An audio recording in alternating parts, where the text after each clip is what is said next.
Tener una rotura en el manguito rotador es como tener canas. Hoy vamos a ver por qué hemos escuchado o dicho esto, si es la realidad y si, como se sobreentiende, no haría falta hacer resonancias o ecografías, puesto que tener una rotura en el manguito rotador del hombro se debería exclusivamente a una cuestión de edad, al envejecimiento, y por tanto sería como tener canas.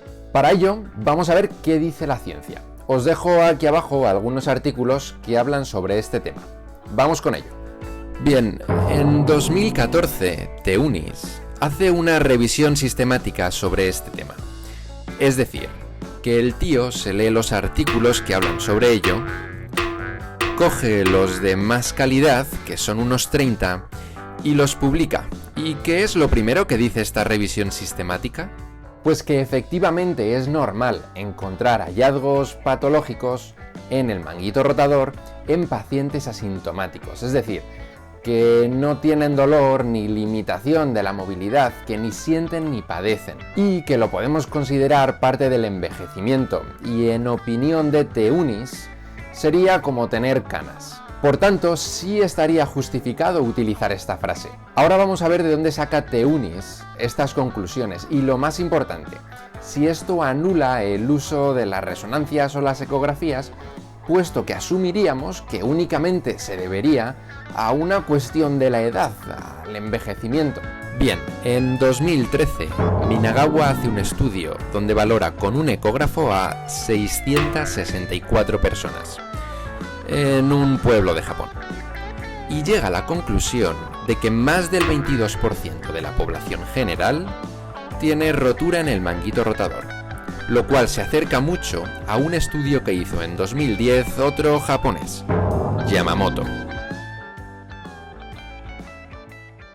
Además, apunta que la presencia de estas roturas está muy relacionada con la edad. Hasta un quinto de esa población que se encuentra en la década de los 50 presentarían estos hallazgos, presentarían roturas en el manguito rotador del hombro. Pero ojo, en aquella población que supera los 80 años o que se encuentra en la década de los 80 años, hasta un tercio de la población presentaría una rotura en el manguito rotador.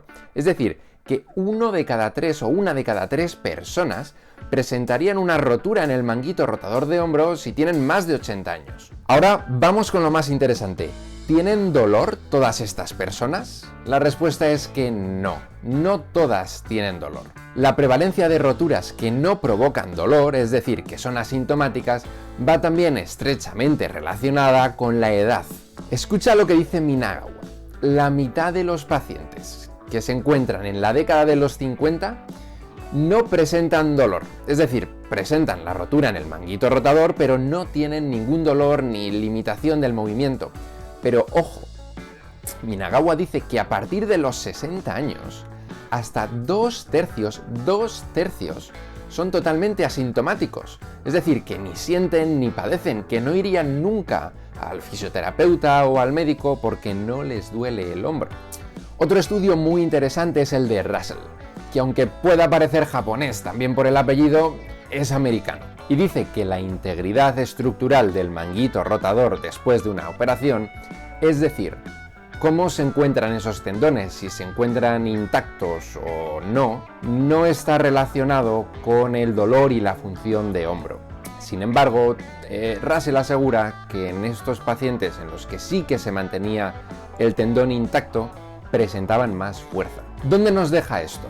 Bueno, pues en que efectivamente las roturas del manguito rotador están muy relacionadas con la edad, que a partir de los 50 años, la mitad o incluso dos tercios de la población son totalmente asintomáticos, es decir, que presentan la rotura pero no tienen ninguna sintomatología, ni dolor ni limitación de movimiento. Por eso se puede decir que son como tener canas. Tenemos que tener en cuenta que aunque en estos estudios la muestra ha sido muy amplia, muy grande, se centran fundamentalmente en poblaciones muy específicas. Por ejemplo, un pueblo de Japón donde gran parte de la población se dedicaban a la agricultura. Esto lo que nos quiere decir es que, aunque esos datos son muy amplios, quizás si los aplicásemos a una población en una gran ciudad como Madrid, pudiesen variar en algo, o quizás no.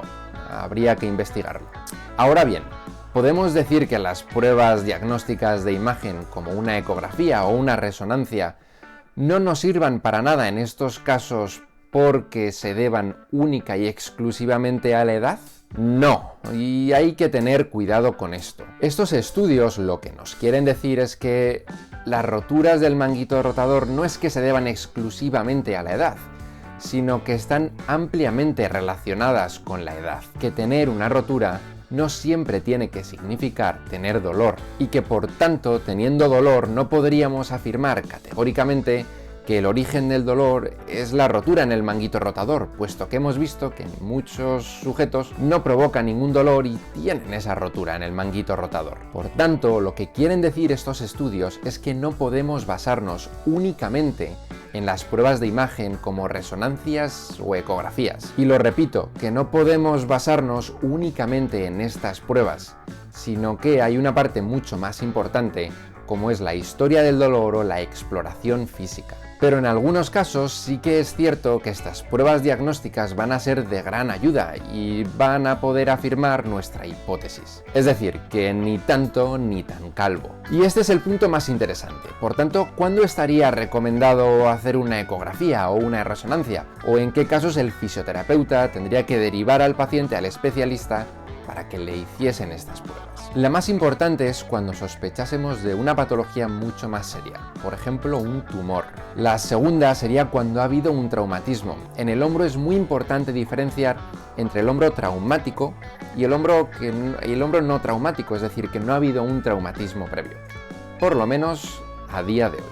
Por ejemplo, cuando el paciente dice que se ha caído y presenta dolor y sobre todo mucha debilidad, y no puede mover el brazo. Aquí es importante el sentido común y el razonamiento clínico. Si el paciente evoluciona muy favorablemente y muy rápidamente, quizás no sea necesario una ecografía o una resonancia. Sin embargo, si tras las primeras sesiones de fisioterapia el paciente no mejora absolutamente nada o muy poco, quizá esté indicado derivar al paciente para que le realicen una ecografía o una resonancia. Y el tercer caso es cuando no ha habido ningún traumatismo, pero tras múltiples sesiones de fisioterapia, el paciente no evoluciona absolutamente nada.